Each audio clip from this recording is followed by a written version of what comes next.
You know, I think we're still trying to discover how to make that record, how to make that song work. You know, there's so many choices. One of the interesting things for me about that CD is it's 38 minutes long. That's it. That's it, 38 minutes, man. And unfortunately, we, the community, misses the point that you can have a lot of music in 37 minutes. You don't need 65, which is what the current CD holds. Right. But in any event, you know, as we did the library from that song, every night it would get faster. Yeah. I mean, it'd be a blur. Like that's one bar.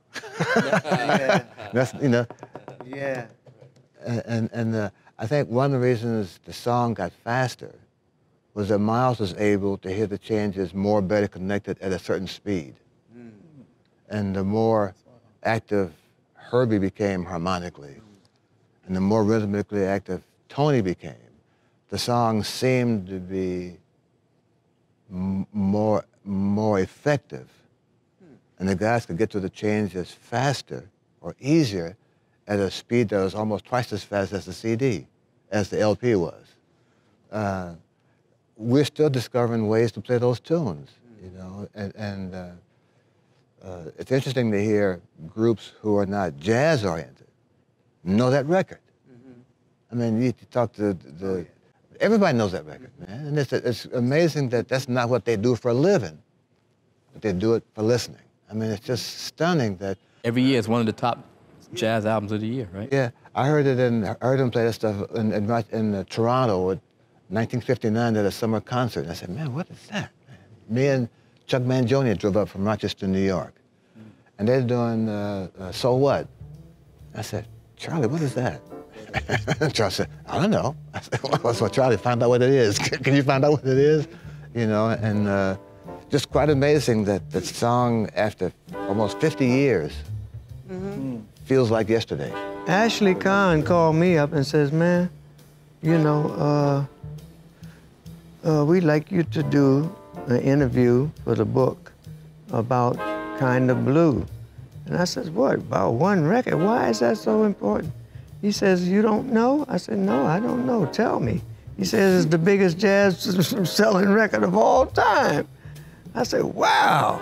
So then when I gave him an interview telling him about when I joined Miles in '59, after Coltrane left, out in Jazz Seville, out in Hollywood, I could play on Green Dolphin Street and Autumn Leaves and all the tunes with changes. But he just had made that record a little before that. And I said, well, Miles, look here, man, that's So What? I don't know what to do on that. He say, play the outside on all the white keys and the bridge on all the black keys. And as simplistic as that sounds, it's true.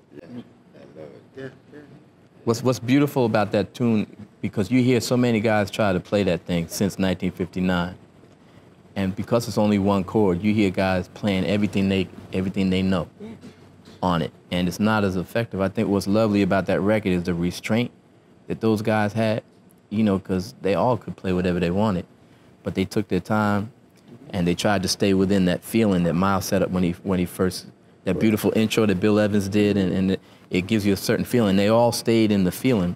Well, those people could play it, but, you know, like I'm saying, Miles, when he told me the simplistic way of playing on that tune, that's okay.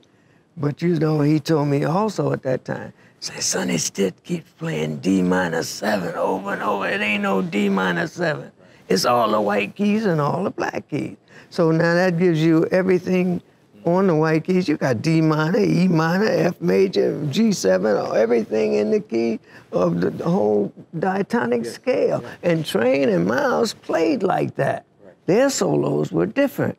They wasn't D-7. It was all the white keys. Yeah. Well, how did Wynton Kelly play it? He played with his groove, whatever. He played it. Kelly. He had his groove, whatever he played.